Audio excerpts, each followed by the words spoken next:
Good morning or good afternoon, A-pushers. Hope you're all safe and well.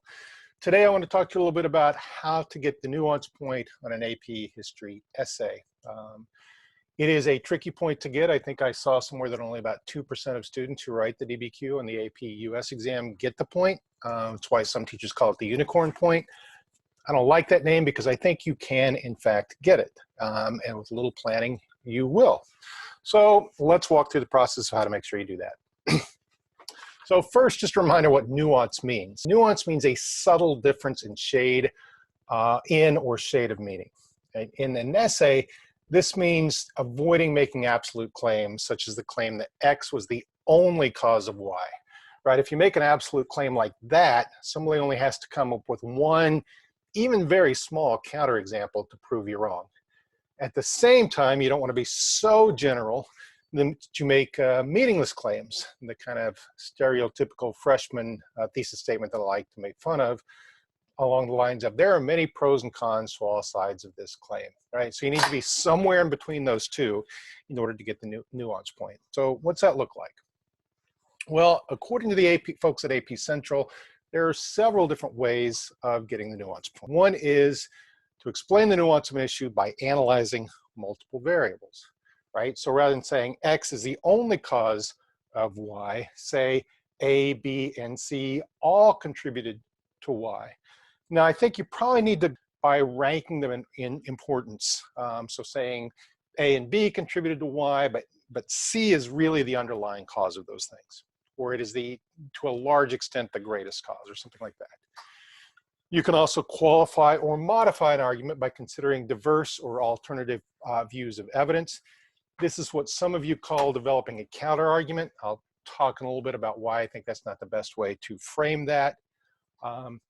When you have a question that asks you to compare and contrast things across time or two different things in the same time period, you need to be prepared to explain both similarity and differences. And the key word there is explain. So you're not just simply listing similarity and differences, but you're explaining why those things developed. And finally, you can get the nuance point by explaining relevant and insightful connections within and across periods. That may sound a little bit like contextualization, but it's not exactly the same idea. So I need to talk a little bit about why and how that differs from contextualization. So let's start by considering this question. To what extent was the American Revolution a social revolution? Now, if you think back to the first review homework that I gave you, there were quotes by Gordon Wood and Howard Zinn. And the intention of those quotes was really to raise this question.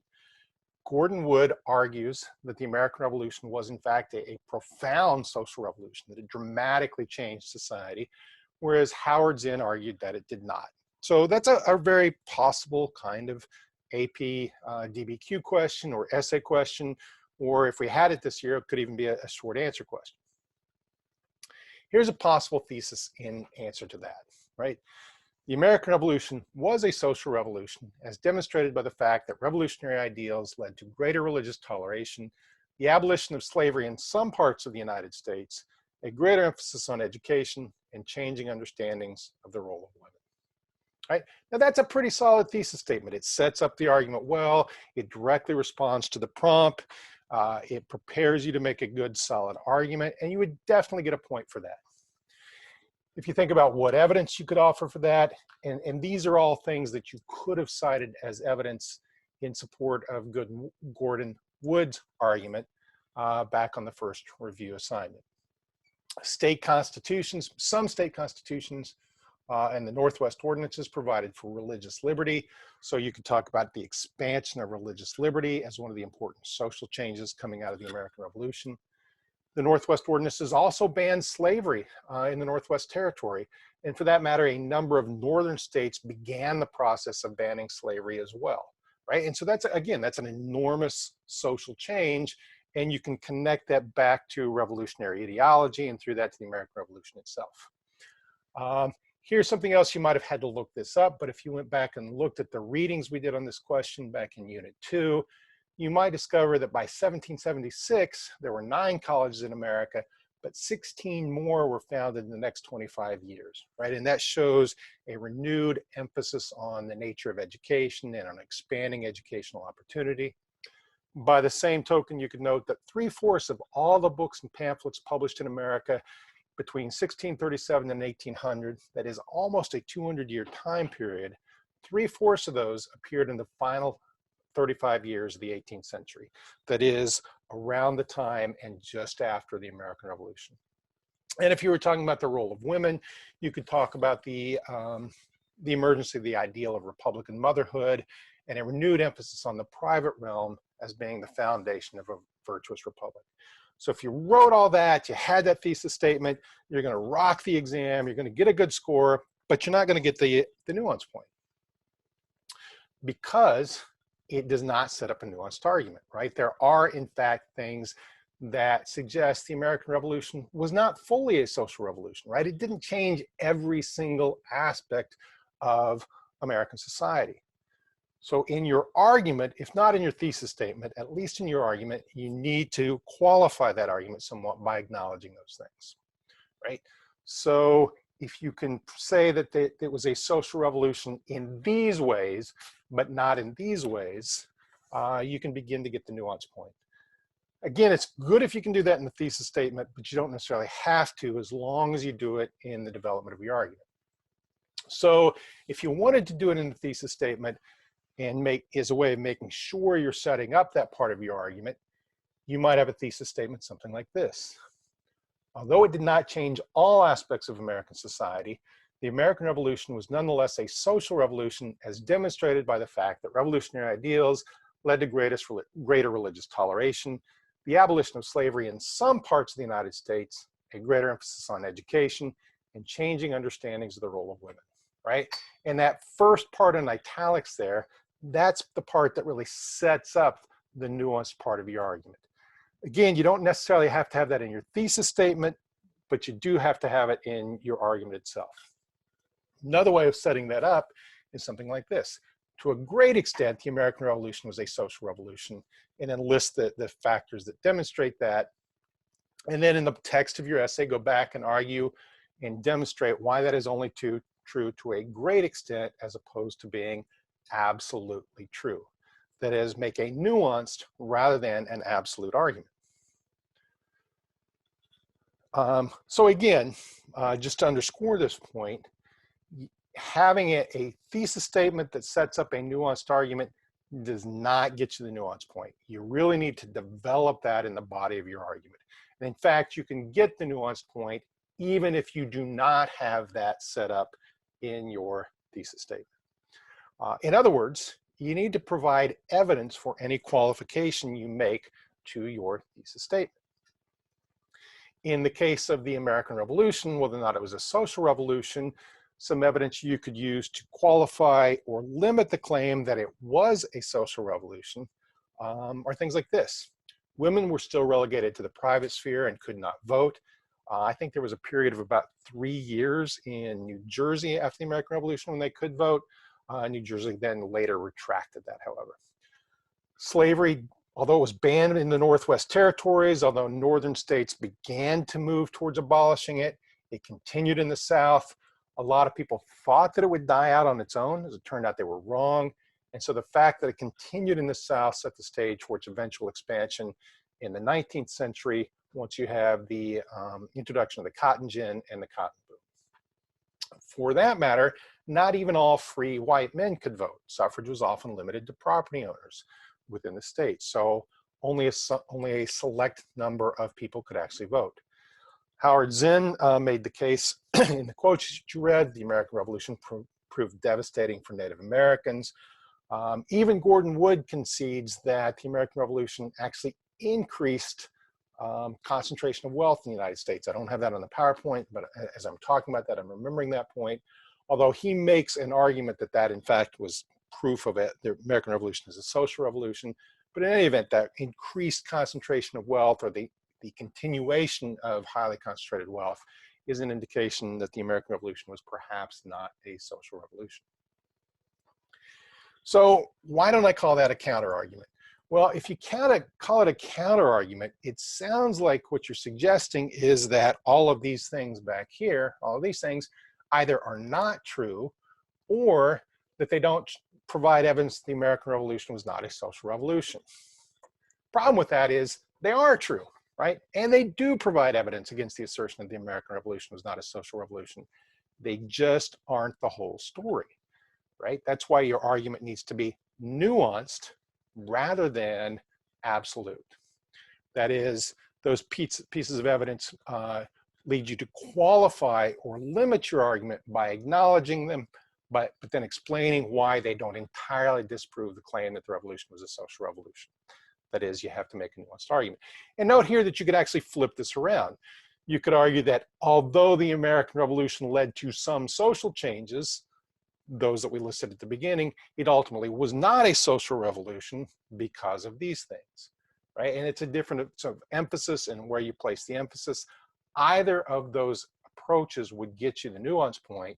You just have to make sure that you're making an argument and then qualifying it by acknowledging that there are things that keep your thesis from being absolutely true. That is, you have to make a nuanced argument.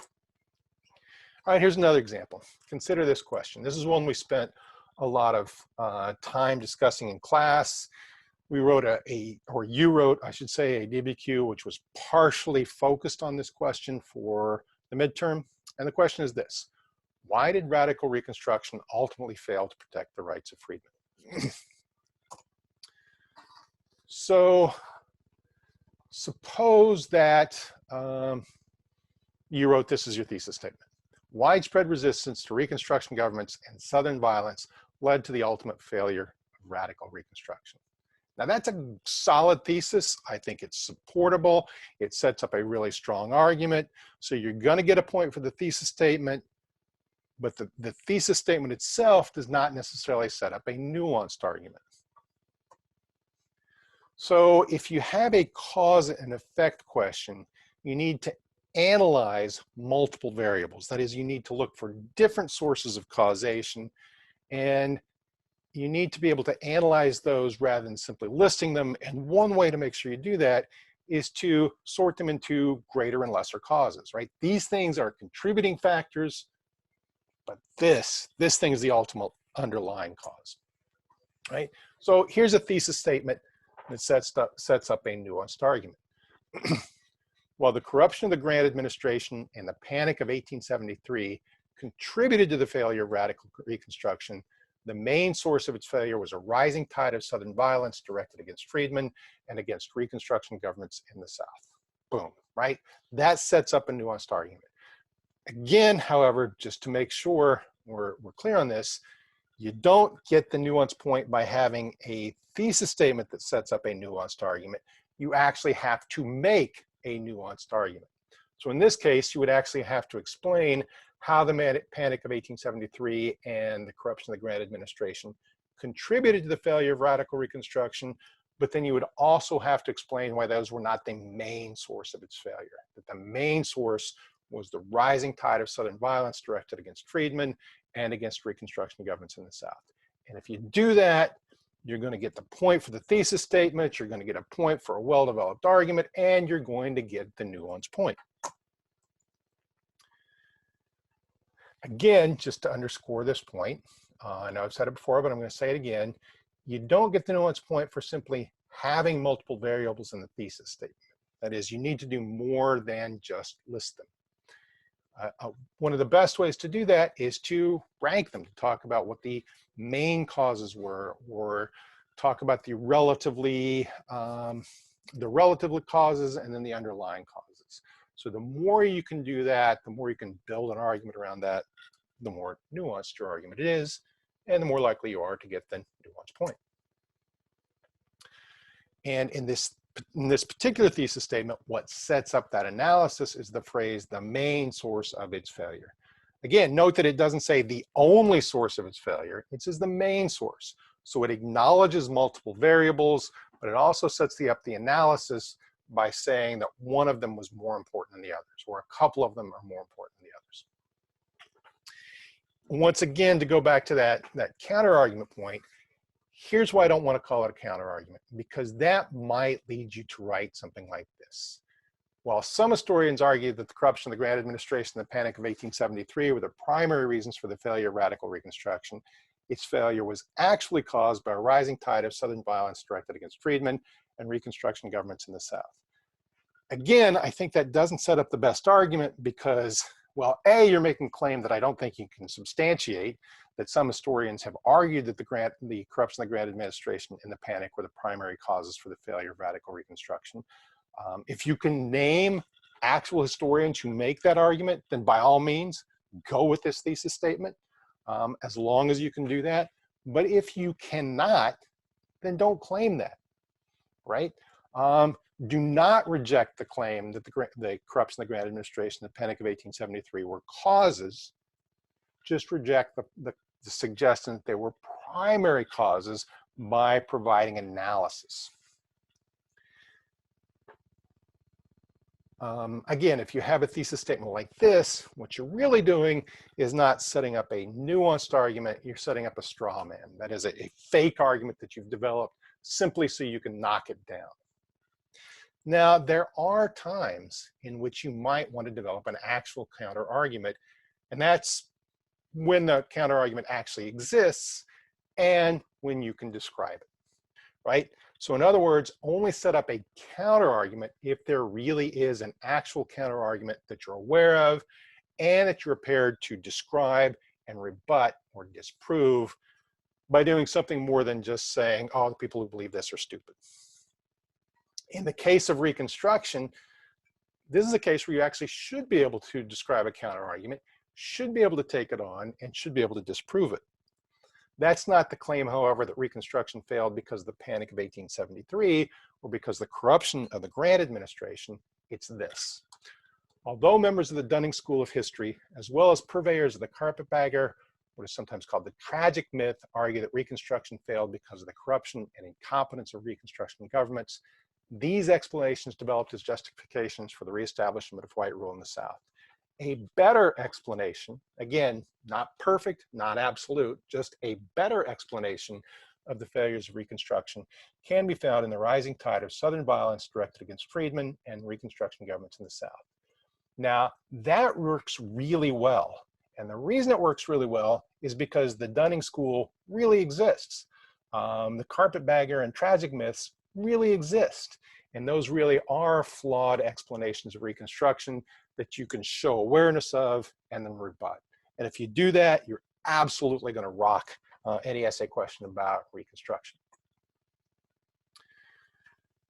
Note that rebutting the tragic myth or the carpetbagger myth or the Dunning School or whatever you want to call it, in order to do that, you need to provide evidence that Reconstruction governments were in fact able to accomplish things, that they were not just corrupt and incompetent, which is why all of that reading that we did when we studied Reconstruction about the accomplishments of Reconstruction governments, things like the expansion of educational opportunities, that's why those were so important, because they really display the mythical nature of the argument that it was that Reconstruction governments failed because they were incompetent and corrupt. It's not to say there's not any evidence of corruption, right? There was.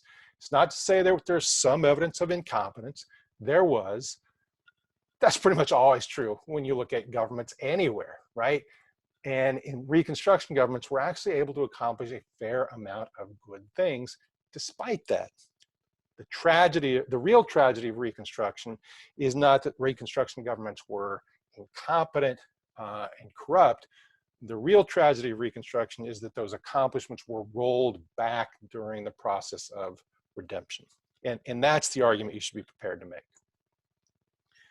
Now, what if you get a compare and contrast question, right? Those approaches about multiple variables and qualifying your argument, those may not necessarily work, right? You need a different way of getting the nuance point in a compare and contrast question. And the way you do that is by not just listing similarities and differences, but actually explaining those similarities and differences. So you need to be able to say, I think a few years ago, the AP question called upon students to compare and contrast essentially first wave feminism with second wave feminism. You won't have to do that, by the way, because it's outside the time frame of this year's DBQ.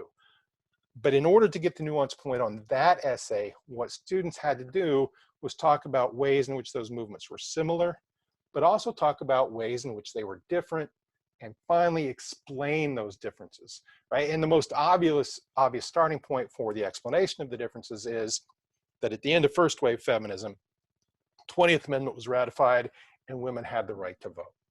So that underpins a lot, not all, but a lot of the differences between first wave and second wave feminism. Again, if you want a sentence starter for how to think about that, your thesis statement could say something like X and Y are similar in these ways, they're different in these ways, because, and the because sets up the analysis, the explanation of why those similarities and differences exist. If all else fails, link your argument to a broader theme that you can provide evidence of in a different era in the last paragraph. So for example, suppose you got a DBQ about the impact of World War I on American society. And in that DBQ, you talked about how it led to the expansion of opportunities for minorities, expansion of opportunities for women, but at the same time, there was a contraction of civil liberties. And you could talk about freedom of speech and the Schenck versus US case, for example, as demonstrations of that. Now, to get the nuance point here, what you could then do is say, well, you know what? These things in World War I illustrate this broader theme in American history. And then you can bring in World War II and or the Civil War and provide evidence of that broader theme. Now, what you're doing here is not contextualizing the essay. That is, you're not saying this is what sets up what happened during World War I, and you're not saying this is what happened because of World War I. That would be contextualization. You are saying World War I displays this broader theme. Wars lead to the contraction of civil liberties and the expansion of opportunities.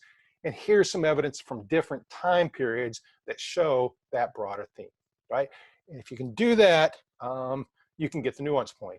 And again, if you look at the sample generic outline I gave you, I suggested saving that argument for the last paragraph, right? Because that way you've built your entire argument, and then if you still have time left, you can go for that nuance point. All right, that's all I have to say about getting the nuance point. Again, I would encourage you to go back and look at that sample outline that I provided for you, look at the video I posted about how to analyze documents, and on Monday we'll talk more about the DBQ.